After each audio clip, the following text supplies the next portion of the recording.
नमस्कार, आप देख रहे हैं INS 24/7 में हूं आपके साथ नदीम अहमद। शाम के 5 बजने वाले हैं, वक्त हो चला है 5 का पंच का, जिसमें देश दुनिया की 5 अहम खबरें आप तक पहुंचाते हैं। आज 5 के पंच की पहली खबर जम्मू कश्मीर के किश्तवाड़ से है, जहां पर सुरक्षा बलों को बड़ी कामयाबी मिली है और सुरक्षा बलों ने जैश ए मोहम्मद के 2 आतंकियों को ढेर किया है। वहीं दूसरी खबर उत्तर प्रदेश के प्रयागराज से है, जहां कोर्ट के आदेश के बाद स्वामी अभी मुक्तेश्वरानंद पर केस दर्ज कर लिया गया है। वहीं 5 के पंच की तीसरी बड़ी खबर छत्तीसगढ़ कांग्रेस से जुड़ी है, जहां संगठनात्मक बदलाव के तहत विधानसभा में नई नियुक्तियां की गई हैं। वहीं चौथी बड़ी खबर बीजापुर से है, जहां 1 करोड़ के इनामी नक्सली देवजी ने सरेंडर कर दिया है। इसके अलावा 5 के पंच की पांचवी बड़ी खबर T20 विश्व कप से रहेगी, जहां सुपर 8 में भारत और साउथ अफ्रीका के बीच शाम 7 बजे क्रिकेट का रोमांच देखने को मिलेगा। तो 5 के पंच की ये 5 बड़ी खबरें। पहली खबर जम्मू कश्मीर के किश्तवाड़ से रहेगी, जहां पर जैश ए मोहम्मद के 2 आतंकियों को ढेर किया गया है। इसके अलावा स्वामी अभी मुक्तेश्वरानंद का मामला, जिसमें उन पर केस दर्ज किया गया है।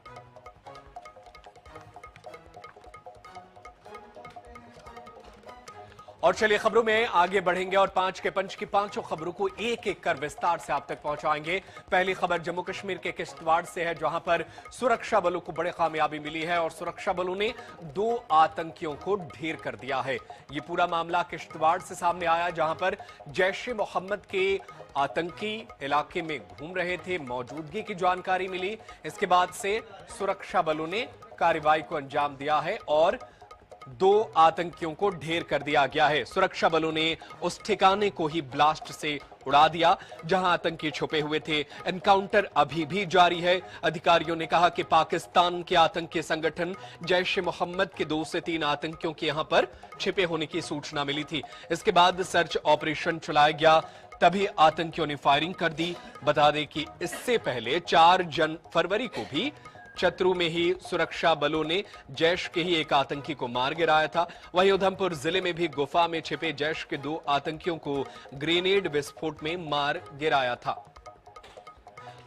और चलिए इसी पर चर्चा करने के लिए, ज्यादा जानकारी करने के लिए वरिष्ठ पत्रकार अब्दुल हमीद मलिक का रुख कर लेते हैं। हमारे साथ फोन लाइन पर मौजूद हैं जम्मू कश्मीर से हमारे सहयोगी अब्दुल मलिक। ये पूरा मामला जो है क्या है और अभी हालात क्या है वहां पर, क्या अभी भी फायरिंग जारी है?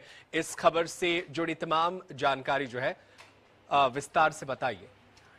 शुक्रिया जनाब, मगर आज ये बड़ी कामयाबी हमारी फोर्स के लिए, हमारे देश के लिए, क्योंकि इसमें एक बड़ा कमांडर मारा गया, सैफुल्लाह बलोच, जो जेएम का ये टेररिस्ट एक था। 2 टेररिस्ट मारे गए हैं और 2 AK-47 रिकवर हुई है। अभी सर्च ऑपरेशन चल रहा है, ऑपरेशन इख्ताम अभी नहीं हुआ, तो ऑन द वे है। तो ये एक बड़ी कामयाबी है हमारे फोर्स के लिए और ये दिखाता है कि हमारे फोर्स की वो जो उन्होंने कसम खाई है कि टेररिस्ट को यहाँ से खत्म किया जाए और इस इलाके जम्मू कश्मीर को एक अमन की रियासत जो पहले थी वैसी ही बनाई जाए, क्योंकि लोग अब तंग आ गए हैं। लोग चाहते हैं कि यहाँ अमन हो, क्योंकि ये बड़ी टूरिस्ट प्लेस है, सबसे बड़ी टूरिस्ट प्लेस। आज जो ये वाकया हुआ, तो ये एक बड़ी कामयाबी हमारी सिक्योरिटी फोर्स के लिए, क्योंकि एक बड़ा कमांडर मारा गया है। तो ये खुशाइंद बात है जो हमारी फोर्स ने और होम मिनिस्टर ने कहा था कि जल्दी से जल्द अमन आएगा और सारे दहशतगर्दों को मारा जाएगा। तो ये एक उसी का रिफ्लेक्ट है, ये उसी कार्रवाई के बिना पर आज हुआ। तो ये खुशाइंद बात है हमारी फोर्स के लिए और हमारे पूरे जम्मू कश्मीर के लिए और देश के लिए, क्योंकि इससे एक बड़ा टेररिस्ट मारा गया आज। लेकिन अब्दुल हामिद, आप जो है इलाके की खबरों पर नजर रखते हैं, आपसे मैं ये समझना चाहूंगा कि देखिए अभी भी यहाँ पर आतंकी जो है हमारे इलाके में घुस आ रहे हैं। किश्तवाड़ का ये पूरा मामला है, तो क्या बॉर्डर इलाके को किस तरीके से और मजबूत किया जाए, क्या कि आतंकी जो है अंदर ना आए? और पहले के मुकाबले अब हालात कितने बदले हैं कश्मीर में खास तौर पे, इस पर आप क्या कहेंगे? पहले मैं बता दूं, ये बॉर्डर इलाका काफी बड़ा है और दूसरी बात सर्दियां रहती है। तीसरी बात यह है कि आप देख रहे हो कि अब पहले से बहुत कम है। जो वो शमा जब जलती है, जब लास्ट पर होती है, तो वो आंच और धुआं ज्यादा देती है। तो वही लास्ट की घड़ी है। तो लास्ट घड़ी में आपको दिखेगा कि इनकाउंटर ज्यादा हो रहे हैं, बाकी चीजें ज्यादा हो रही है, टेररिस्ट थोड़े बहुत नजर आ रहे हैं, क्योंकि सिक्योरिटी फोर्स ऑपरेशन में रहती है। सिक्योरिटी फोर्स इनको बाहर निकाल रही है उन बिलों से जिन बिलों में ये छुपे हुए हैं, इसीलिए आपको इनकाउंटर दिखाई दे रहे हैं। तो अमन आ रहा है, अमन आया है।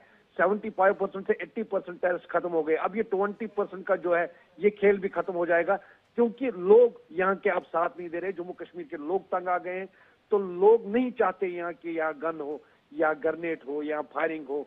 लोग अमन चाहते हैं, लोग जीना चाहते हैं, लोग जैसे दुनिया चलती है वैसे चलना चाहते हैं। वो अब इस दहशतगर्दी के इर्द गिर्द नहीं रहना चाहते। वो इससे बाहर निकलकर अमन चाहते हैं, या काम चाहते हैं, या टूरिज्म चाहते हैं, या बिजनेस चाहते हैं। तो इसीलिए अब ये लास्ट हुआ है। और आपको खुद ही पता है कि एक कंट्री जो हमारे नेबर है वो चाहते हैं कि यहाँ अमन बिगड़े, मगर अमन बिगाड़ने में वो कामयाब नहीं होंगे, क्योंकि हमारी सिक्योरिटी फोर्स हाई अलर्ट पर है। और वो जो दहशतगर्द है उनको न्यूट्रलाइज किया जा रहा है। तो पहले भी 1-2 को किया था, आज भी 2 को किया है, मगर आज सैफुल्लाह बलोच जो बड़ा एक दहशतगर्द बड़ा एक लीडर इनका था, उसको जेईएम के लीडर को मारा गया है। तो ये एक बड़ी कामयाबी सिक्योरिटी फोर्स के लिए है और पूरे जम्मू कश्मीर के लिए है। बिल्कुल, ये बड़ी कामयाबी है और कश्मीर के लोग, जम्मू के लोग अमन चाहते हैं, इसमें कोई शक नहीं है। और ये नतीजा बताता है कि हम आतंक को जो है कभी भी बर्दाश्त नहीं करेंगे। बहुत शुक्रिया वरिष्ठ पत्रकार हमारे साथ जुड़े अब्दुल हामिद मलिक, और इस पर चर्चा करने के लिए। तो जम्मू कश्मीर में सुरक्षा बलों को ये एक और बड़ी कामयाबी मिली है, 2 आतंकियों को ढेर किया गया है।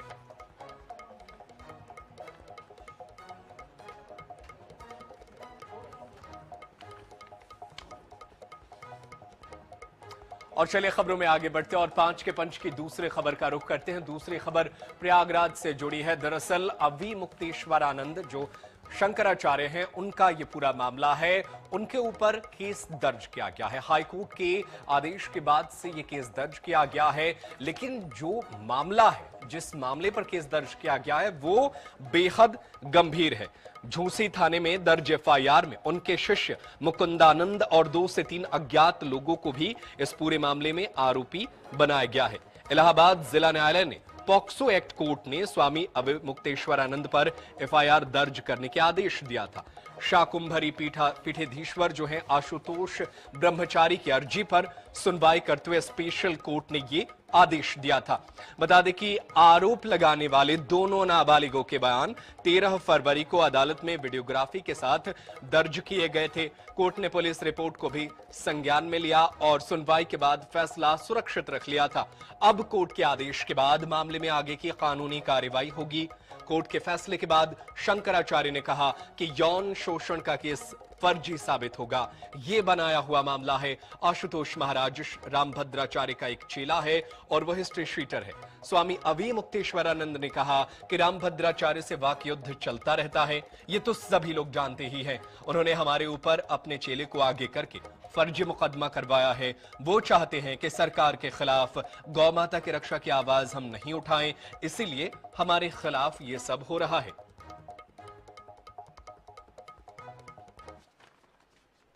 छोटे छोटे बच्चों के साथ यौन शोषण हुआ था और अभी मुक्तेश्वरानंद जो अपने आप को एक शंकराचार्य बताते थे, ऐसे घिनौना कार्य इन्होंने किया है। यह सब माननीय न्यायालय में हम लोगों ने बताया था और माननीय न्यायालय ने हमारे सारे साक्ष्य देखने के बाद मुकदमा दर्ज कर लिया है। क्या आदेश दे? हम यही कहना चाहेंगे कि न्यायालय लंबा समय न लगाते हुए इस पर थोड़ी सी द्रुत गति से काम करे और निर्णय करे। जो गलत है वो तो गलत ही है, जो फर्जी केस बनाया है वो तो फर्जी ही सिद्ध होना है। ये बिल्कुल उचित है, जो प्रक्रिया है उसका पालन किया जाना चाहिए और हम लोग न्यायालय में जो बाधा आ रही है उसको पेश करेंगे। ऐसी क्या बात है, हमारे ऊपर अगर कोई आक्षेप है तो हम भी उसका सामना करेंगे जैसे आम लोग करते हैं। और इसी खबर पर ज्यादा जानकारी के लिए हम अपने सहयोगी का रुख कर लेते हैं। हमारे साथ हमारे सहयोगी अनूप कुमार सिंह लखनऊ से हमारे साथ है। अनूप, देखिए ये पूरा मामला अब लगातार बढ़ता जा रहा है। पूरा विवाद माघ मेले से शुरू होता है और अब जाकर के उनके ऊपर एफआईआर दर्ज को लेकर पहुंच गई है। किस तरीके से ये मामला आगे बढ़ रहा है और लखनऊ की फिजाओं में किस तरीके से इसकी चर्चा हो रही है, विस्तार से बताइएगा। देखिए, मुक्तेश्वरानंद पर जब एफआईआर लिखी गई, हालांकि कोर्ट के आदेश पे लिखा गया है, लेकिन उसके बाद एक राजनीतिक माहौल जरूर देखने को मिला। लखनऊ में आज समाजवादी पार्टी के राष्ट्रीय अध्यक्ष अखिलेश यादव प्रेस कॉन्फ्रेंस के दौरान उन्होंने कहा इस मामले को लेकर के कि जो रामभद्राचार्य जी हैं उन पर हमारी सरकार में एक 420 यानी 420 का मुकदमा लिखा गया था, लेकिन मैंने उसको वापस ले लिया था। मैं उनका सम्मान करता हूं, लेकिन अगर उनके चेले ने ये मुकदमा लिखाया है तो मुझे लगता मैंने गलती की थी, रामभद्राचार्य को जेल भेज देना चाहिए था। यानी अब ये जो मामला पूरा राजनीतिक होता जा रहा है, वो चाहे सत्ता पक्ष के लोगों की बात करें या फिर विपक्ष के तमाम लोगों के ऐसे बयान आ रहे हैं, आरोप प्रत्यारोप का दौर जारी है। लेकिन फिलहाल इस पूरे मामले पर कोर्ट के आदेश पे मुकदमा लिखा गया है। गंभीर धाराएं हैं, आरोप गंभीर हैं। मामला फास्ट ट्रैक कोर्ट में सुना जाएगा। निश्चित रूप से फैसले भी जल्दी आएंगे और इस मामले पर पुलिस के भी सामने चुनौती है। पुलिस ने कोर्ट के आदेश पे मुकदमा लिखा, अब इस पूरे मामले पर पुलिस पहले विवेचना करेगी। अनूप कुमार, बड़ा सवाल यह है ना कि स्वामी अविमुक्तेश्वरानंद की तरफ से या उनके लोगों की तरफ से इस पूरे मामले पर क्या कहा जा रहा है? क्या वो भी तैयारी कर रहे हैं कि इस पूरे मामले में कोर्ट में जाएंगे और अपनी दलीलें देंगे? देखिए, अविमुक्तेश्वरानंद जी ने का कहना है इस मामले पर कोर्ट के सामने मैं अपने पूरे साक्ष्य प्रस्तुत करूंगा, ये मामला झूठा है और झूठा ही साबित होगा। हालांकि इस कोर्ट की जो कार्रवाई होती है वो सबूतों के आधार पे चलती है। इसी मामले को लेकर के जब पुलिस इस मामले पर तफ्तीश करेगी, पूरी विवेचना करेगी, तो पुलिस को भी साबित करना पड़ेगा। ये बीएनएस की धाराएं जो लगी हैं वो उनको पूरी सबूत के साथ पेश करना पड़ेगा। ठीक हो, अविमुक्तेश्वरानंद जी का मानना ये है कि इस मामले पर वो कोर्ट पे जब उनको जाना पड़ेगा, कोर्ट बुलाएगा, जाएंगे और उसमें पूरी सफाई देंगे। उस पूरे मामले को लेकर के अविमुक्तेश्वरानंद जी भी कोर्ट जाने के लिए तैयार हैं। लेकिन ये मामला छोटा नहीं है, ये चीज क्योंकि एक सनातन धर्म के वो एक पीठाधीश्वर हैं, एक कह सकते हैं शंकराचार्य हैं, शंकराचार्य से जुड़ा मामला है, तो इस वजह से पूरे देश दुनिया में पूरी न्यूज फैल चुकी है। तो बिल्कुल अनूप, सवाल तो यही है ना कि वो एक शंकराचार्य हैं और उन पर जो केस दर्ज हुआ है वो पॉक्सो एक्ट के तहत है और ये बहुत आसान नहीं होता है, इसमें जमानत मिलनी बहुत मुश्किल होती है, तो बहुत आसान नहीं रहने वाला है उनके लिए। बिल्कुल सही बात है, राहें आसान नहीं है कि इस मामले को लेकर के इतना जरूर है कि इसे फास्ट ट्रैक कोर्ट में पुलिस के सामने चुनौती होगी कि इस मामले का दूध पानी का पानी करें, सच्चाई क्या है वो पुलिस को सामने लाना पड़ेगा और उसके जो अगर ऐसे घटना हुई है वहां पर तो सबूत भी इकट्ठा करने पड़ेंगे।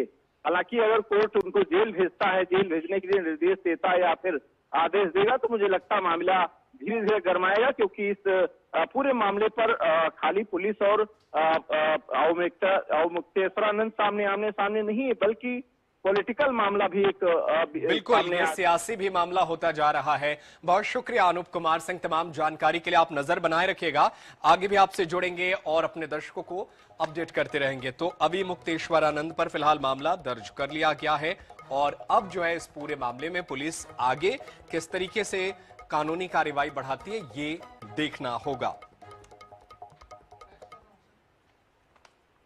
और चलिए खबरों में आगे बढ़ते हैं और खबर राजधानी रायपुर की करते हैं। दरअसल कांग्रेस पार्टी ने अपने संगठन में नियुक्ति की है और विधानसभा में बजट सत्र शुरू होने से पहले ये अहम नियुक्तियां की गई है। इस नियुक्ति में उप नेता प्रतिपक्ष का पद भी है जिस पर नियुक्ति की गई है। विधानसभा में उप नेता प्रतिपक्ष लखेश्वर बघेल को बनाया गया है, वहीं दलेश्वर साहू को चीफ व्हिप और दिलीप लहरिया को डिप्टी व्हिप नियुक्त किया गया है। इन नियुक्तियों से पार्टी ने विधानसभा में अपनी रणनीति को मजबूत करने का संकेत दिया है। नेतृत्व ने उम्मीद जताई है कि नई टीम सदन में प्रभावी भूमिका निभाएगी। तो विधानसभा का बजट सत्र कल से शुरू होने वाला है, लेकिन आज कांग्रेस पार्टी ने कई अहम नियुक्तियां किया है। इसमें कांग्रेस विधायक लखेश्वर बघेल को विधानसभा में उपनेता प्रतिपक्ष नियुक्त किया गया है। इसके अलावा दलेश्वर साहू को चीफ व्हिप और दिलीप लहरिया को डिप्टी व्हिप नियुक्त किया गया है। तो एआईसीसी ने छत्तीसगढ़ के लिए ये नियुक्तियां की है। विधानसभा में उपनेता प्रतिपक्ष की नियुक्ति की गई है। लखेश्वर बघेल को विधानसभा में उप नेता प्रतिपक्ष बनाया गया है। दरअसल कल से बजट सत्र शुरू हो रहा है और कहा जा रहा है कि बजट सत्र में विपक्ष जो है कई मुद्दों पर जो है वो हंगामा कर सकता है, सरकार से सवाल पूछ सकता है। ऐसे में उसे और धार देने के लिए तमाम जो कील कांटे हैं उसे कांग्रेस ने दुरुस्त किया है, उपनेता प्रतिपक्ष भी बना दिया है और ये जिम्मेदारी जो है उन्होंने लखेश्वर बघेल को दी है कि विधानसभा में उपनेता प्रतिपक्ष भी होंगे, वो भी अपने सवाल उठाएंगे। बस्तर से कांग्रेस के विधायक हैं लखेश्वर बघेल और उन्हें ये बड़ी जिम्मेदारी दी गई है। और चलिए इसी खबर पर चर्चा करने के लिए हमारे साथ बीजेपी के प्रवक्ता राजीव चक्रवर्ती जी जुड़ गए हैं, उनका रुख कर लेते हैं। राजीव जी, देखिए कल से बजट सत्र शुरू हो रहा है, उससे पहले कांग्रेस ने जो है ये बड़ी जिम्मेदारी दे दी है, उपनेता प्रतिपक्ष बनाया है, क्या कहेंगे आप इस पर? देखिए, ऐसा लगता है कि कांग्रेस पार्टी का ये अंदरूनी मामला है और दूसरी बात यह समझ में आती है कि कांग्रेस पार्टी का प्रदर्शन विधानसभा में शायद संतोषजनक नहीं पाया गया है। अगर संतोषजनक होता तो ये इस प्रकार से ये इतने सारे पदों की नियुक्ति नहीं होती।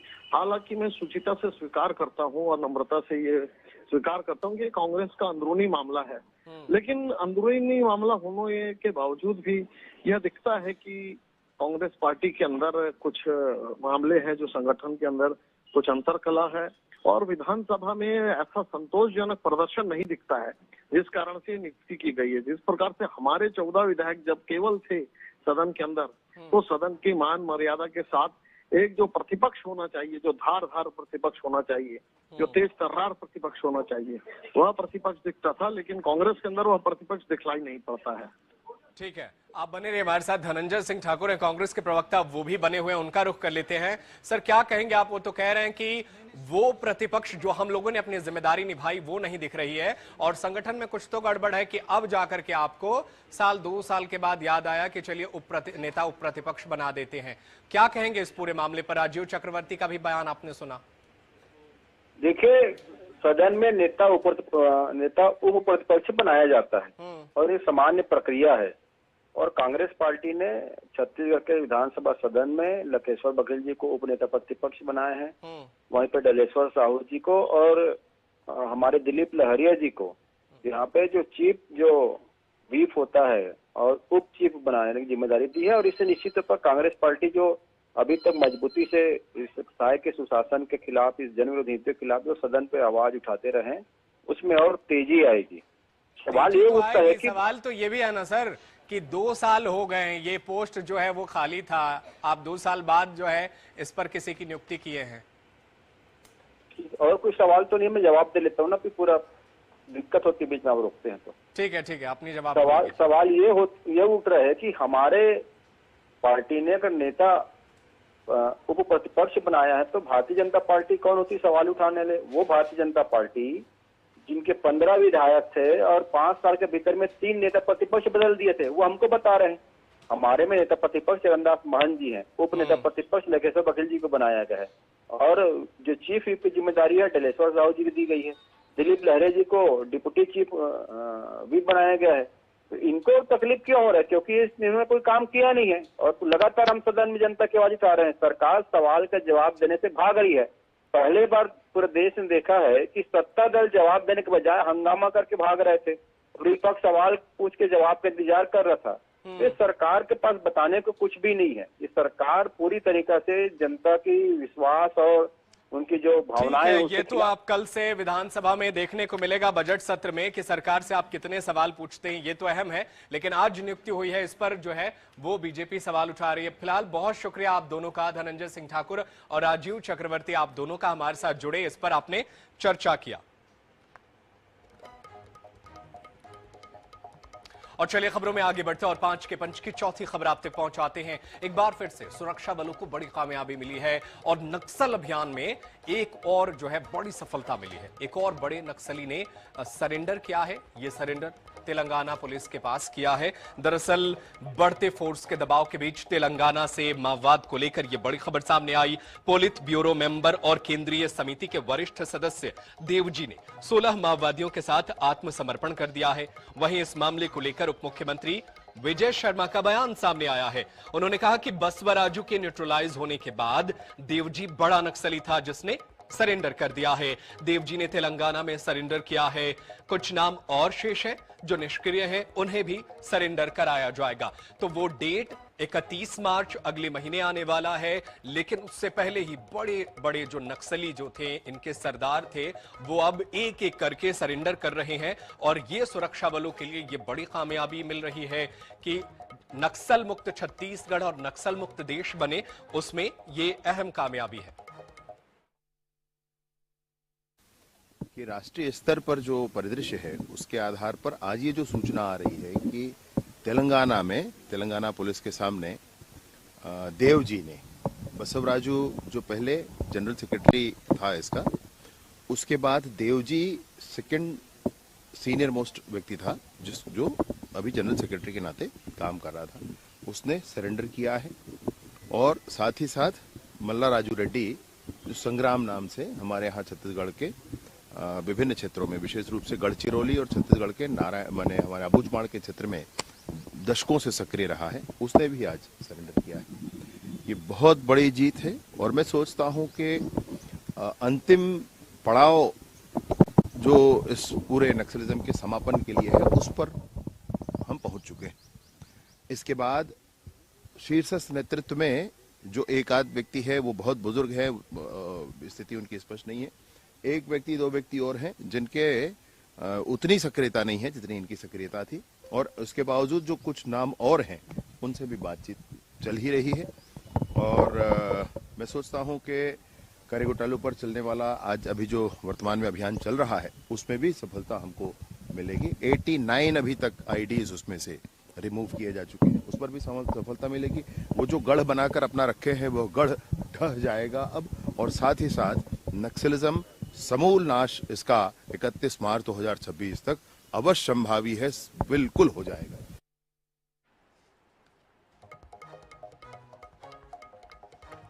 और इसी खबर पर ज्यादा जानकारी के लिए हम अपने सहयोगी का रुख कर लेते हैं। हमारे साथ गणेश मिश्रा हैं हमारे साथ फोन लाइन पर।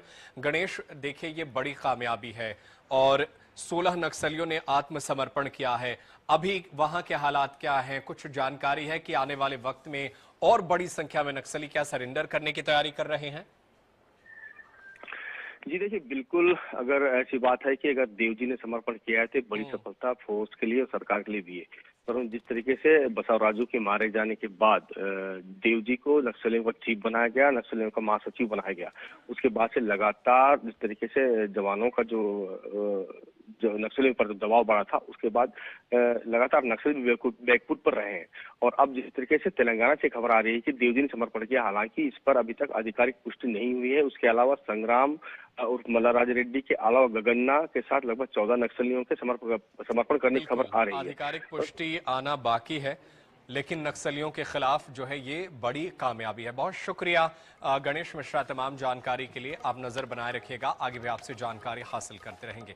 और चलिए खबरों में आगे बढ़ते हैं और अब बात क्रिकेट की करते हैं। दरअसल क्रिकेट में आज सुपर 8 का एक अहम मुकाबला खेला जाना है।